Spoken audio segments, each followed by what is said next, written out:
Next slide. It was a simple fix. They burned out the second chromosome and fused the junction where it used to be with the non-activating codon. Thus, the order of processing of the gene sequence was changed, with third chromosome becoming number 2. The totality of chromosomes was reduced from 24 to 23. Look up here on the top right. Human chromosome 2 was formed by the head-to-head fusion of 2 ancestral chromosomes that remained separated in other primates, meaning it's not natural. This was done, and it's not going to happen again because it was done in the lab. What this is basically saying in science and biology is, look here. There's been a fusion that has happened in our chromosomes. If we look at the next slide, at the end of your chromosomes are telomeres, okay? And these are like a sealing edge for the tube that holds your DNA. Inside that chromosome is your DNA. You're the map that is you, the map that creates you. And so at the end of the tube are caps, so that the DNA strands that are inside the tube don't fray, come out, and spill out and are destroyed, okay?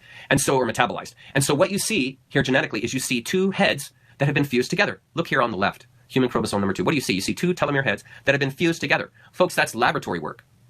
That's not natural work happening in nature.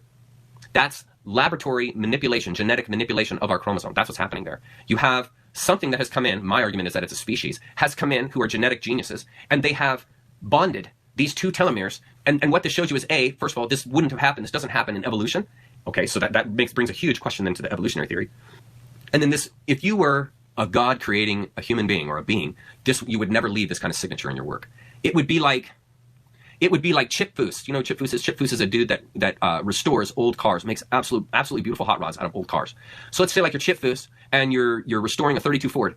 And so you've got awesome V8 engine in it. You paint it beautiful candy red, and it's just absolutely gorgeous, spotless over the whole thing. And then you leave a door dent with a little bit of rust on the driver's side door.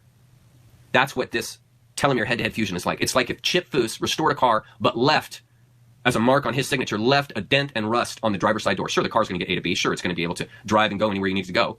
But would Chip Foose have ever left that ding and rust in the door if he's restoring the whole car from tires to the roof? Never. He would never do that. And if you are a deity, a god, and you're creating a human being or a being, you would never, ever, ever do this. This is crude.